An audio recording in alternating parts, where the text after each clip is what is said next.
Hello, folks. I am Trevor Welsh, and I thank you for tuning in to the U.S. Army Corps of Engineers Fort Worth District's podcast, Life is Better at the Lake, the only podcast that brings you all the greatness and splendor of our 25 lakes across the great state of Texas. As always, this podcast is made possible by the U.S. Armed Forces service members, whose bravery and sacrifice allow you to listen to this and other great podcasts whenever, wherever, and however you want. To get the full effect, you can watch my guest and I interact on the YouTube version of this podcast. But if you're in a car, or at the gym, or you just don't like seeing my face, subscribe to this podcast on SoundCloud and Apple Podcasts so you'll be notified when each monthly episode is published. Details will be in the description. Also, feel free to send comments to public.affairs@usace.army.mil. Now, sit back and get ready to learn why life is better at the lake.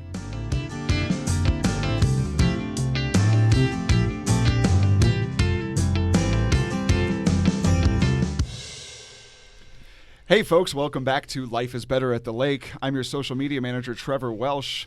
Today we're out here actually at the lake. This is Bardwell Lake. It is. And we're at Waxahachie Park at Bardwell Lake. I'm here with Stephanie Hebert. She is a natural resource specialist at the Bardwell Lake Project Office. Today we're going to talk about why life is better at Bardwell Lake. Hey, don't forget, you guys can subscribe to our social medias. All you got to do is go to about.me/USACE Fort Worth. Right there, there'll be a link to the podcast and a link to all of our social medias. And make sure you follow us. Give us a like on the podcast. Give us a like on Facebook, Twitter, Instagram, YouTube, Apple Podcasts, SoundCloud. I'm counting them off in my head as you're talking. I was like, I think he got them all. All right, Stephanie. Let's see. Where do we want to start? Why don't we start by talking about how freaking beautiful it is out here today? I know, and I'm so glad that we got to wait a week. I mean, It was kind of not what we wanted when it happened, but it turns out, we avoided the rain, we avoided the wind, we get to sit outside. The birds showed back up. We got a flock of a couple hundred birds. I don't think you can see them, but I promise you they're there. We heard them earlier. And there were fish jumping a few minutes ago, so that was pretty awesome as well. This is a beautiful lake, and this park is beautiful. Not as beautiful as it used to be. True. What happened? Tell me what happened. Oh, well, there's a lot of things that happened. Okay. This park seems to be the magnet for if something's going to happen, it's going to happen here. So we were flooded for about 10 months. A little over a year ago, we pretty much were gone from Thanksgiving to Father's Day, everything. The water was, almost to where the trucks are. Yeah. It was pretty high. But even before that, we had a tornado come through the park.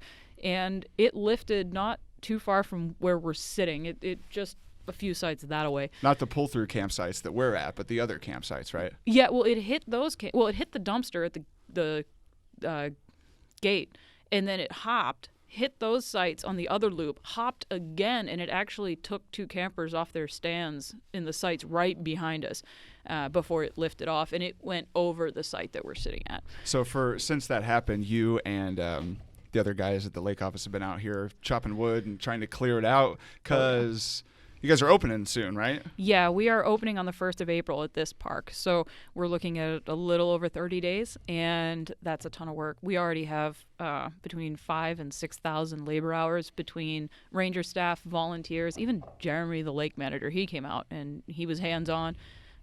Just trying to get this place ready to roll, and it looks way better than it did even a few months ago. So we're super excited about it. Grass is green. Yes. Sun is shining. Birds are chirping. Fish are jumping.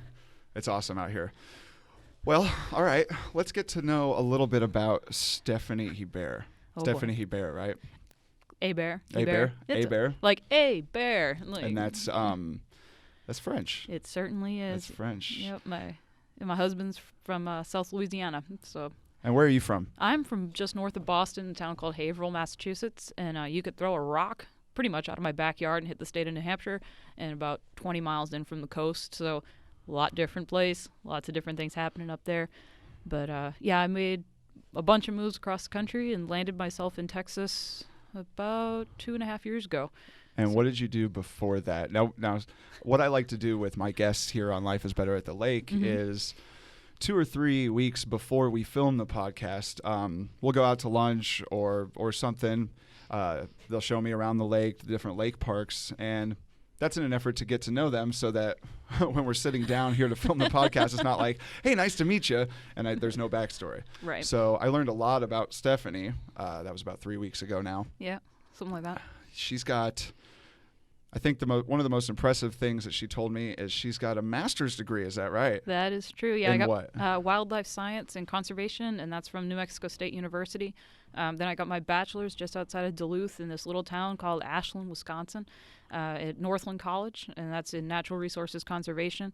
And then even before that, I've got my associates in environmental health and safety. Think Clean Water Act, Clean Air Act, environmental impact assessments, a lot of the legal background behind what we do. I don't think, not to talk bad about anybody else at the lake office, because they're all very nice. I met all of them, including Stephanie's husband. They're all very nice, but I don't think we could have picked anybody better to tell us about the Corps as a whole, natural resources, and, of course, Bardwell Lake. Now, it's not just Bardwell Lake, is it? No. What other lake does the project office manage? So we also have Joe Pool Lake. It's much closer to the Metroplex. It straddles a bunch of town lines. I mean, we've got Grand Prairie. I think we've got a little bit of Midlothian in there, the city of Dallas. And that one it's like a polar opposite to what you're looking at here. We've got houses right up to the lake. It's a much bigger lake. And here there's no residential shoreline at all. No. Yeah. I mean, there are a couple of places where you could be like up on the top of a hill and you can catch a side of the lake. But if you are on the lake proper and you didn't know where you were, you could be in East Texas somewhere. Yeah. It's super, super mellow and quiet out here. And this, there's like a lot of wilderness around the lake. Like pure, untouched wilderness. Well, not in the strict definition, but we've got 25 miles of trails on the north end of where we're sitting. And when the water is at a reasonable level like it is now, you can horseback ride, you can mountain bike, hiking, running, and there's no major traffic out there. There's no roads. It's a little swampy in a couple spots, but again, you can go out there, and if you just sat, you can't hear another person, you can't hear a car, nothing. Compared to where we were at last episode. Yeah, Louisville's a crazy place. It's in like a totally metropolitan area. I don't think there's any wilderness around it except for Leela, just below the dam. So it's the polar opposite. And driving out here, this lake is about an hour and 15 minutes from Fort Worth proper, and you can see the change from urban to rural as you're driving. It just goes from houses, corn. Cows, yeah. A couple refineries, a couple oil refineries here and there, but yeah, it's a great drive. It's a really easy drive. You mentioned horse trails. Don't you have some events out here, and you have like a specific area for riding horses? Yeah, so we partner with a group called Tetra. It's the oh boy, I better not mess this one up. The Texas Equestrian Trail Riders Association. Right. There it is. All right, first try. And they partner with us to maintain the trails up there. And Tetra, on their own accord, gets groups of folks out here. I've seen as many as 40, 45 horses. And, I mean, it's a family event. You've got adults, you've got kids. And they just go out there and they have a blast. And they know that there's nothing out there that they have to worry about. And you got, is it this park or the other park you took me to where you have, isn't there like a corral and hitching posts and stuff? Yeah, that's this park. It's up on the other side. And so we've got the hitching posts, the wash stations, corrals, really large open areas so people can bring, 6-horse trailers or more even up there. And we do allow them to camp up there. So if they want to stay the night, if they're coming from the far side of the Metroplex, whether, Denton or beyond, they don't have to worry about bringing back and forth. They can stay the night if they want to. That's awesome. That's a really nice thing to have out here. Stephanie was telling me that in the springtime, this place is loaded with people. Yes. Loaded with people. Yes, you we got get people busy. parking in the grass, which you're not supposed to. Mm-hmm. Parking on the main road and all this stuff. But that's good. That's good that people are taking advantage of the parks that the Court offers, and it is beautiful out here. And I mean, I understand why. I'm an hour and 15 minutes away, and I'm thinking about bringing my girl down here and doing some camping. Yeah, come on out. We'd Yeah. love to have you. What was the other park that you took me to? I took you to Highview Park, and Highview that's Park. going to be, I think once you get out to the main road, you can't actually see it. It's actually straight behind me Okay. through the woods a little ways.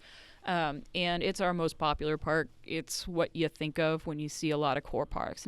It's not treed in like this. It's open.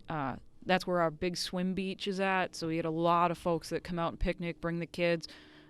There's also some amazing fishing off of Highview, and the marina's over there. So we get a lot of boats, a lot of fishing.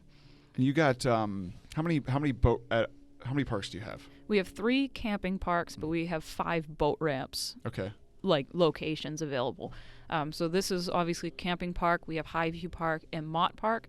And then we've got the boat ramps at Little Mustang, and then also over at Love, which is closer to the office. So total there's 5 or 6 parks? Because there's camping parks and then there's like day use parks, Mhm. right? So Yeah. how many total do you have?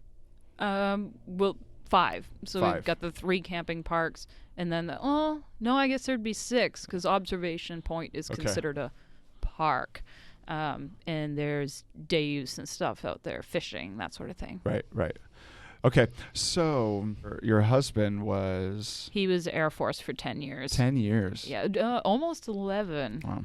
Yeah, he did all sorts of stuff. He was all over the world, and he was out before I met him. Okay. So it had been a few years, but he's still proud of it. I'm proud of him for it, and we've learned that dynamic pretty well about how to mesh living together, working together, and then the personality nuances that fall Throwing in stuff over the cubicle walls at each other while you're working. It's been known to happen. We've got those stress balls, and every now and again. You guys met.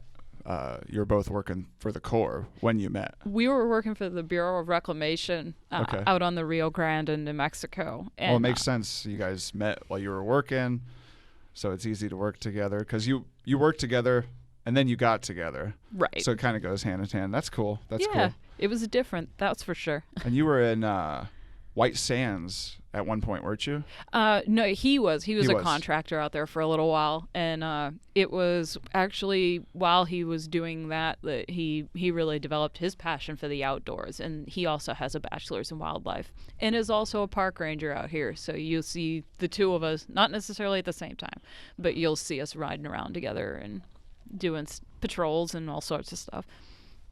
That's so cool. A match made in nature. Ooh, I like how that sounds. I'm going to hang on to that one. That was a good one. All right, tell me a little bit about some lake history. Okay, so Bardwell Dam initially was impounded in 1964. Now, impounded meaning the water actually stopped. Work on this dam began in the late 40s. So it's one of the older towers and structures we have, but it's sturdy, and it's true in a lot of ways. They don't make them like they used to. It's just amazing for us. There were 3 rivers that came into this, what is now Bardwell, 3 tributaries. 2 of them are actually almost in the background. Waxahachie Creek, which is a native word that I understand to loosely translate to Buffalo Creek. And then there's Chambers Creek and Mustang Creek. And Mustang Creek's going to be that one that you can see behind us. And it took, to my understanding, 5 or 6 years to fill. And then obviously we get much higher than this if we get a lot of water. Largely, we work to help the communities south of here heading towards Corsicana, think Richland Chambers, and protecting Highway 45, among other things. So it's a small lake, and we don't get as much of the heavy security. I shouldn't say that. We don't have we're not as high profile Gotcha. as things like Louisville, Grapevine, Lavon, Benbrook, which is just outside of Fort Worth. But we hold our own out here. Yeah. And, these 3 rivers that we have here, they still flow. And beyond us down here, it is Chambers Creek or Waxahachie Creek, and they come back together right around Highway 45. And so we do our best to maintain the safety of everyone from flood situation, but it also puts us in an amazing spot to do a lot of ecological work, restoration work, and natural resources management in its truest sense. Speaking of biological research and nature work, you got an event coming up, don't you?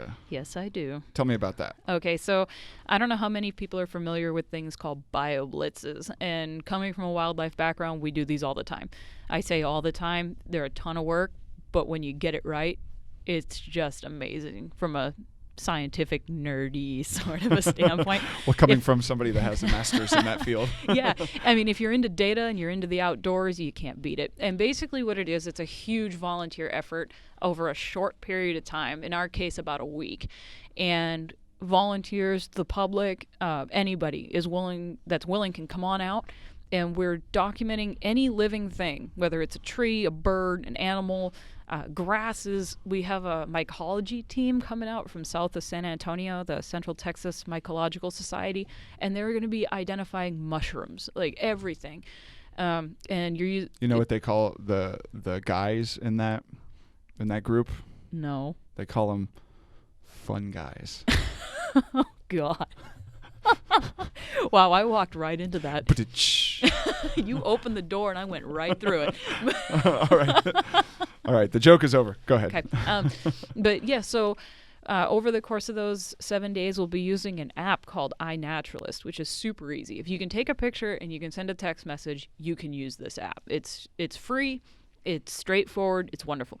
And it aggregates all the data in real time. So if I've got 10 people out in the field snapping pictures, identifying things, or even if they're not sure, they can take a guess at it, and other people can confirm or suggest something different until you can get that identification proper. And I can watch it and track it. And at the end of this week, we'll actually be using this data after some data processing to inform our master plan revision coming up. And that's a huge deal because in the master plan, we start classifying habitat. We start saying, okay, this area is getting really beat up by recreation. We might need to change how we do things. Or, hey, we found an endangered species out here. And that's a big deal as far as what that means for management, allowing hunting or perhaps shifting hunting areas, wildlife viewing. It's no small potatoes, and I'm super excited. It's never been done to our knowledge in the district. Okay. So this is going to be the first time. I haven't heard of it. I did, when you told me about it and I created the event on Facebook, I did some research into it, and I think other districts have done it, but I don't think, I think you're right. I don't think it's been done out here. So when does that start? So that's going to start on March 27th. It's a Friday, and then it ends on April 3rd, which is also a Friday. So that gives folks the opportunity to come out on the weekend if they want, or they can come out during the week. We've got school groups coming. I've got other government organizations, professionals from Fish and Wildlife Service, Texas Parks and Wildlife, all the way down to 10-year-olds, 11-year-olds in youth hunter programs who are looking to just get outdoors and have those experiences. And so anybody and everybody who's willing, come on out on Sunday. The city of Ennis has actually sponsored a lunch. So if people want to come on out, eat some lunch, enjoy the outdoors, that's the place to be. Sounds fun. So anybody can volunteer, right? That's correct. And how do they do that? So you can reach out to me directly at the Bardwell Project office. I don't know if you've got my contact information, if we want to post it, or I can rattle it off. Rattle it off. Rattle it off, but it will be in the description box below. Okay, cool. So my phone number is going to be 972-875-5711. You can ask for Stephanie, or you can email me, and this is super long, so you'll have to go to the description for this one.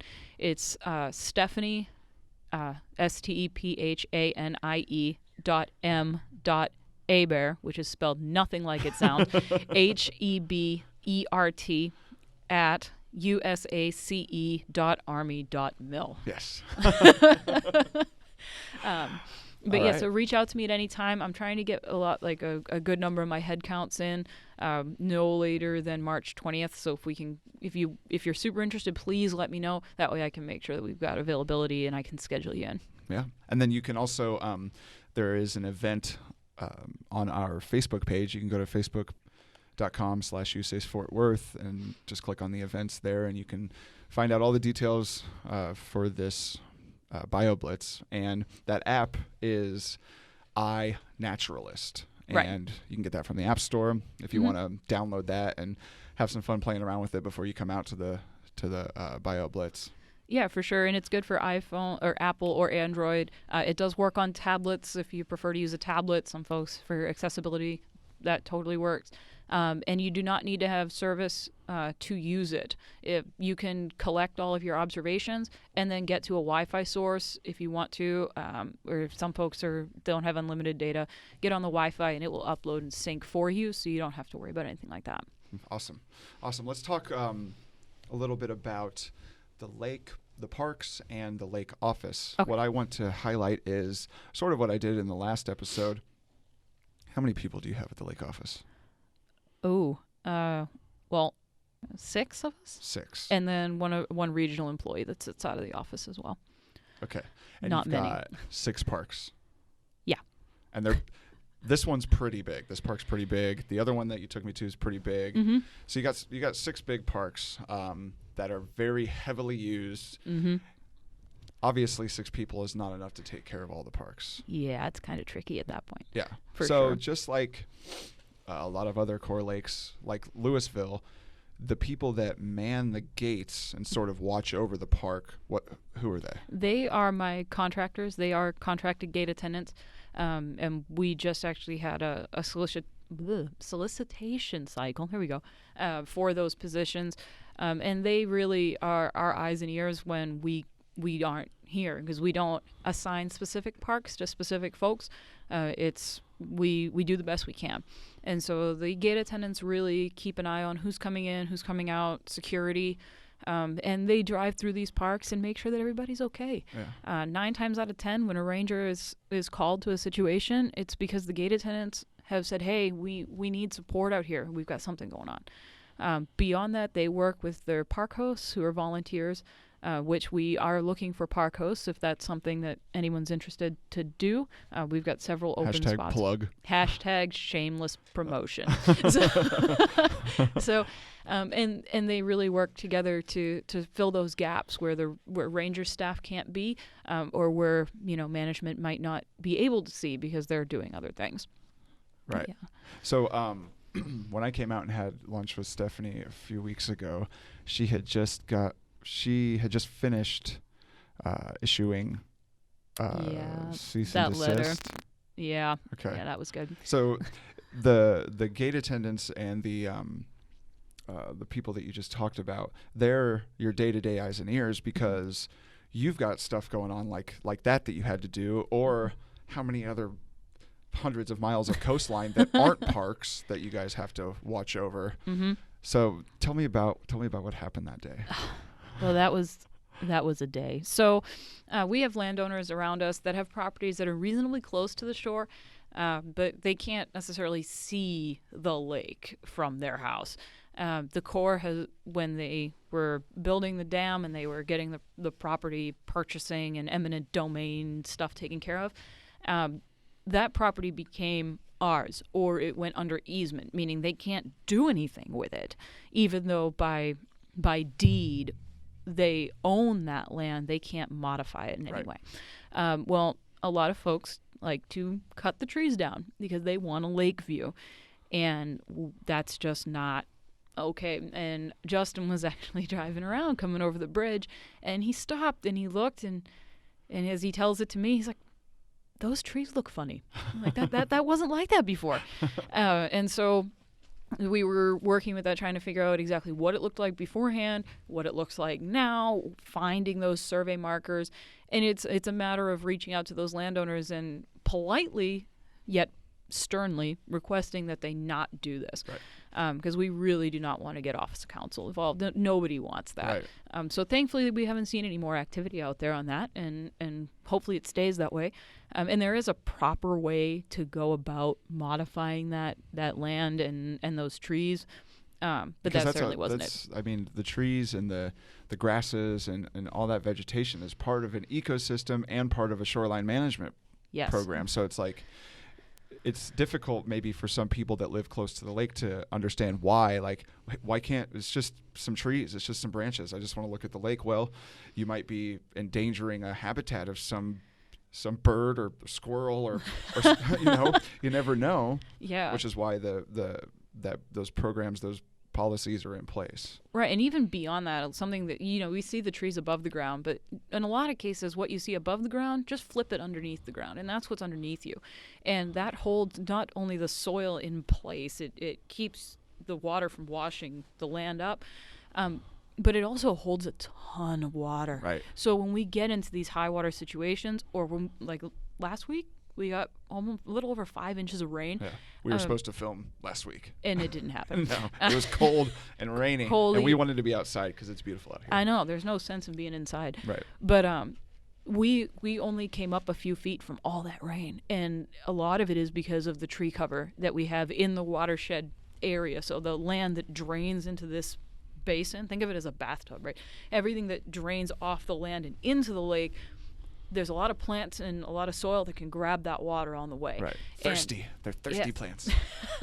So, but if you cut that tree down, yes, you may still have the root structure to hold it, but it's not going to hold the water. Right. And eventually that water is going to wash that soil away because it's not holding tight, and you're going to have the same erosional problem that you would have had if, you had just uprooted the thing and taken it down in the first place, which we don't want that either, just to be clear. But yeah. So if I get another nasty gram on Facebook, somebody saying, this mean ranger, this mean little, how tall are you? 5 feet. This mean 5 foot ranger, this fireball came out and said, I can't cut the trees down. Why not?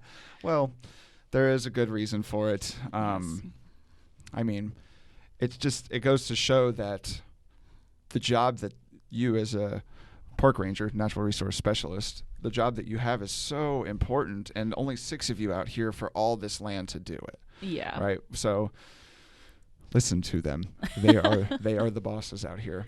Now, I don't know if you all caught it, but Stephanie translated the word Waxahachie for you, and that's not because you work out here. It's because of what? I am a state-recognized Native American. I'm First Nations Mi'kmaq from Nova Scotia, Canada. And I'm super, super involved in my culture. I dance at powwows. I bead. I practice traditional porcupine quilling and crafting. And that's something that I've had going for a lot of years now. I think I started when I was 12, 13 years old. And wow, I just made myself sound old there, didn't I? But yeah, so it's something. I used to speak a fair bit of my native language, and I take it personally to really learn what those things mean. And unfortunately, a lot of nuance in language is lost in translation. I mean, there's a reason that phrase developed. And Waxahachie, though I'm not exactly sure of the originating language, it is understood to be Creek. And in working with those tribal people, that this would have been a place that they would have been.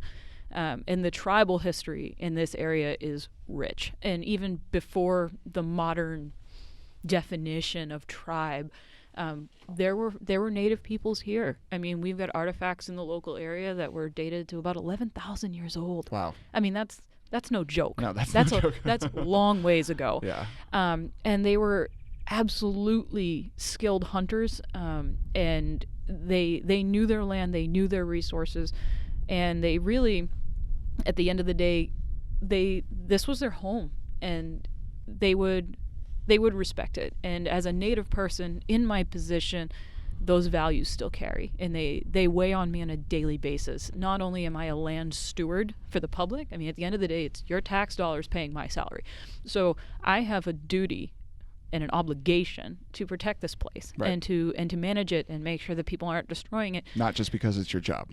Right. Right. But then I also have like a personal and cultural obligation to this place. So this was somebody's home at some point. And in the way that I wouldn't go into my neighbor's house and trash their house, I don't want this place to be wrecked and pillaged either. Right. So it is the beauty out here is absolutely priceless. When Stephanie brought me out here for the first time, I was like, whoa, this is nice, and it's well maintained, and the facilities are nice. Each of these pull-through sites has a stove, or a grill and a fire pit that also has a grill on it if you want to get down and dirty with some Dutch ovens and stuff. People do. Yeah, that's great. They've got power, water at each one of these pull-through sites. How many pull-through sites do you have? Oh, that's a good question. In this park, we have 14. 14. We also have tent-only sites.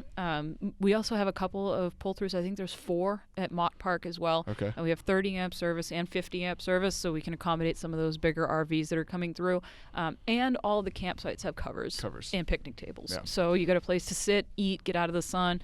And listen, for the summer, we're pretty well full every weekend. Yeah. So. And you've got that at this park. You've got that pavilion down there that has a parking lot too. So if you want to have a birthday party or graduation party or bar mitzvah or whatever you want, there's plenty of room down there. How many people does that pavilion hold? This one holds 200.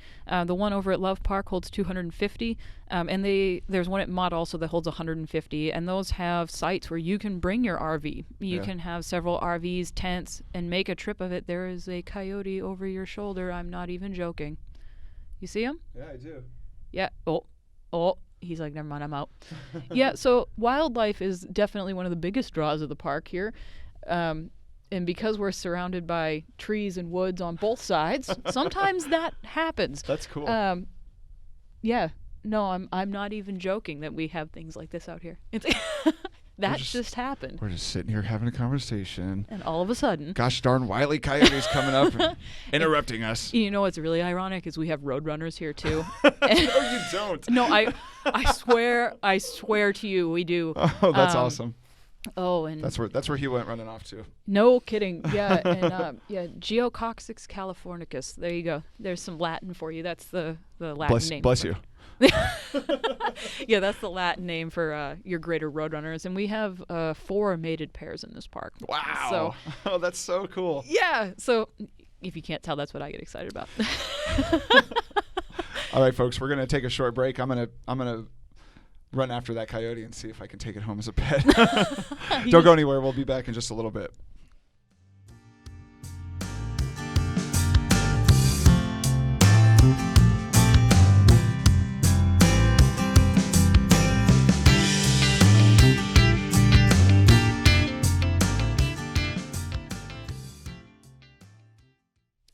And we are back.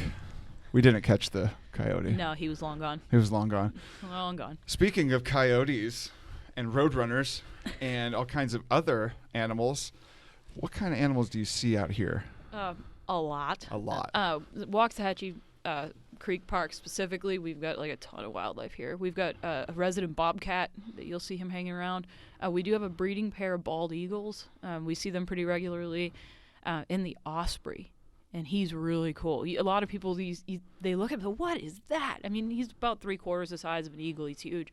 And you can actually watch him fish out in the lake. And he'll come in and just dive. And if you've never seen an osprey dive, it's incredible. They just like free fall out of the sky. So speaking of eagle, you've got bald eagles out here too, right? Mm-hmm. Yeah. Yeah, we get the mated pair. And last year we had 4 of them, the parents and 2 of the offspring. Wow. That one was a couple years old, the other about a year. And they have their nest just off property. And but they fish out here all the time. You can see them on this shoreline even. And if the water's high, they'll be deeper in the park, and you get to see them up pretty close. Awesome. Not that you should ever mess with wildlife. Don't do it. It's a bad idea. If you do hear the wind, sorry, there's nothing we can do about that. Curse being outside at the lake. Gosh darn nature. But it's still better than being in the office. And that's why. Why is that? Because life is better at the lake. Oh! You're hired. You're hired. My new co-host. So, what else do you got? What other species do you keep track of out here? Deer. We do have some deer out here, not a whole lot, just because there's a lot of hunting that goes on around us. Not on court. Right. We do not allow deer hunting. We are a wildlife sanctuary for that. So we let them come in here, take a break, not have to stress out about those sorts of things. And if deer stress out about those sorts of things, all they have to stress out about is the puma. Oh God. Yeah, there is or the coyotes. Yeah. Yeah, there is a story out here that some locals will tell you. I haven't seen it. They claim that there is a mountain lion out here. Yeah. I've never seen it. From an ecologist and a wildlife professional standpoint, you'd be the first one to notice that there was one out here. That's a stretch for me. I've seen mountain lions in some weird places. Okay. And not to say that there couldn't have been at one time. Right. But no, I haven't seen them yet. And if anybody has any photos, I am more than welcome to look at it. So a puma and a mountain lion and a cougar, same thing. Yep. Right. Same thing. Okay. Same word. And what else? Panther? Panthers. Panther. All the same thing. Some people call them panthers, yeah. And they're mostly nocturnal, right? Yeah, you're gonna catch them in the evening, at night. And solitary. Very. Yeah, you're not gonna see them coming. So these people are telling you tall tales. It's very possible. Yeah, you don't often get a group sighting of a mountain lion. It does happen. Again, I'm not going to say that it doesn't. But no, out here, from just a wildlife professional's point of view, I would really love to see photos if he's out there. I think that'd be well. Maybe you interesting. guys will see one at the Bio Blitz. Oh man, I'm not even sure what I would do with myself if that happened. I would have to sit here and eat every word that I just spoke into this microphone. Like, you've just doomed me in the future if that happens. Do I run up to it or do I run away? What do I do? You neither. You hold your ground, and it usually will move on its own. Do you have any other predators out here? We've got the bobcat out here, but other than that, no, not too many. It's pretty laid back. I mean, 9 times out of 10, what you're going to see out here are things like armadillos, deer, fox. Which is the Texas state small mammal. It is. It is a mammal. Yes. But lots of small furry critters that don't really want to hang around with you, but if you hang back and give them their space and some respect, you can watch them for a good long while. So speaking of small critters and hunting, you don't have deer hunting out here. No. But you do have some hunting. Tell me about some of the hunting you got. Yeah, so actually not too far from where we're sitting, a little ways that way, we do allow duck hunting and waterfowl hunting. We do not require any additional permits other than your duck stamp and your hunting license. And we do have maps that have been recently updated. And we do have our updated hunting map on the mobile hunting app that the Corps of Engineers has. So if you want to take a look at that, if you're into waterfowl hunting, we've got some great spots up here, that's for sure. We also have some feral hog hunting, if you're into that sort of thing. We do have hogs, and we don't want them. Right. We do not. They're feral hogs, invasive species, and they're mean and big, and they ruin habitats. It's terrible. Giant tusks, they root through the ground, ruin habitats. They push out any other living things that live around them, and they're overpopulated. Yes. And so you have open season feral pig hunting year round. Yes. So there are some restrictions about the weapons that you can use. We do allow shotgun with non-rifled slugs. Again, if you want to come to the office, we can give you all that information. It's also in the Texas Annual. So if you've got a copy of that, it's all in there. And the address, the location for the Lake office will also be in the description box. Okay. And yeah, so we can do that. We also allow archery hunting. We do not allow rifle hunting. That's the big thing, mostly because there are people out here hiking. Right. There are people out here recreating. And hunting is from the 1st of October through the end of March, simply because we don't want folks out here hunting when we've got parks full of people and accidents happen, and we avoid all that altogether by just setting the hunting to those shoulder months. But yeah, so feral hogs, if you want to come hunt them, please come do so. We encourage you, and we've got maps, and rangers are happy to talk to you and tell you where to go and that sort of thing, because they really do a number on us, especially on the north side. And if you want to come out here and hunt, does anybody need to stop by the lake office or call or notify you that they're hunting, or what do they need to do? So we ask that they give us a call, just a courtesy heads up more than anything else. We don't have any special permits. We're not going to be, watching you to the nth degree. But we do want to make sure that people are being safe out there. And, as much as I'm a steward, I'm also in charge of people's safety and making sure that people are enjoying themselves and not putting themselves at an unnecessary risk. So a courtesy heads up, hey, I plan to be out here. That way we know that if someone calls looking, we know where you were. But also, they're especially for feral hogs. If you're wanting to know, has anybody seen them or anything like that, we're more than happy to help you out with things like that, and give you an idea. Nature. More nature. Must be I think maybe the coyote came back. He might be bothering somebody on the other side there. You can't see it, but there is a house like I don't know, just as close as the lake is to us on this side. There's a house over on this side. Yeah, and I think he actually has like 6 dogs in that house, but usually they're inside during the day. Puppers. Doggos. Hunting. Yes. Okay. We talked about the boat ramps and the marina, and Stephanie was telling me that there's been some record fish caught out of this lake. That's so tell me a little bit about hashtag true story. Tell me about the hashtag true stories about the Chicken McNugget. It's actually one of the legendary stories out here at Bardwell. There was a record bass, a white bass, pulled out of this lake, and it was caught with a Chicken McNugget. Is that does that have the same validity as the Puma story? No, it does not. It is actually written in the state record books. Wow. It is a legitimate story. It made the newspaper.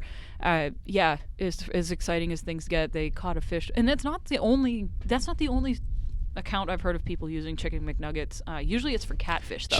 Chimkin Nuggos. So there was a record white bass. Record white bass. We've got a record crappie, black crappie that come out of here, and we also have exceptionally large catfish. I mean, north of 50, 60 pound catfish. Are they? What kind of catfish are they? Blue catfish. Wow. We also have channel cats out here. Blue catfish are yummy. I know. But they're especially when the water's up into the bushes just a little bit. They come up. Holy I watch full-grown men dive into the water after these things because their poles are breaking. I mean, there's nothing. What are you gonna do? You said you were about to say holy cannoli. Where are you from again? Boston. What's funny is my aunt is actually Sicilian, and she makes some bomb Italian pastries. And every time I think about cannolis, I think about my auntie Chris. Yummy. You can't beat it. Yeah, no, I know. I need to learn how to make cannolis. There was I totally forgot to talk about this. We went to lunch at this small little diner. Yeah, and, Bailey's. And a very nice gentleman came up and he had some questions for Stephanie. Saw that she was in her uniform. What did he want to know?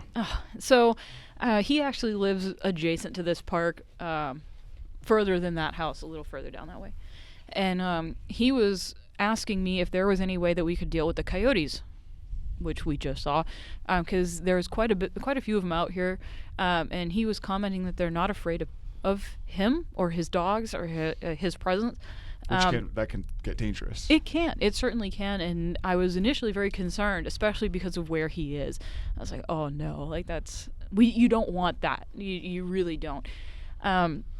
And so I've been working with my lake manager to see what we can do about that logistically, as well as try to document exactly what's going on out there. Right. And interestingly enough, he asked me about the mountain lion as well. I don't know if you remember that. I do. But yeah, I mean, I get stopped in town all the time. And even folks who may be recreating out here, camping, boating, whatever, if I'm out of uniform, or even if I'm in my uniform going home from work, if I stop at the gas station to get people know me at this point. Which is great. Thankfully for the right reason. It's a small town, and the town is Ennis? Yes, the town of Ennis. There's the village of Bardwell, right? Yeah, I don't know that it's technically a village, but it's like 300 people. Yeah, it's a very, very small rural community. And we were named after that community. So it's not only life is better at the lake, but the lake is their life, right? Yeah. These towns thrive off of recreation and I wouldn't say tourism, but what I would. Really? Yeah, because Ennis is the bluebonnet capital of the state of Texas. Well, slap me silly and call me Susan. I did not know that. What's funny about that too is I posted something on Facebook. It was like a Fun Fact Friday, and it had like the state flower and the state dish, which is chili. the state snack, which is chips and salsa, and the state small mammal, which is an armadillo. I also posted this. It was a Trivia Tuesday, and it was like a poll, so you could vote on one thing or the other, and it was a total trick question. But I wanted people to. There's like 100 comments on it. It was awesome. It was what is the state animal of Texas? And there's three. Well, the armadillo. What's the state mammal of armadillo. Texas? There's three, right? There's the small one, which is an armadillo. Mm-hmm. There's a large one, which is the Texas longhorn. And then there's flying, which is a bat. I forget what type of bat, but I didn't include that one in there because it was kind of obscure. But I put the choices of armadillo or longhorn, and people were like fighting over it. I was gonna say, I'm surprised you didn't start a war over that. Holy! It was fun. It was fun. It was all in an effort to get people to come to the page and interact and learn about. It sounds like they did. The I'm gonna do it again with something. Oh man! So as you can see behind Stephanie, that's her truck. That's the park ranger truck. So if you're up around these parts and you see that driving around, you see it at a gas station, pull over, say hi to her. You can't miss. Well, you probably can't miss her. Hey.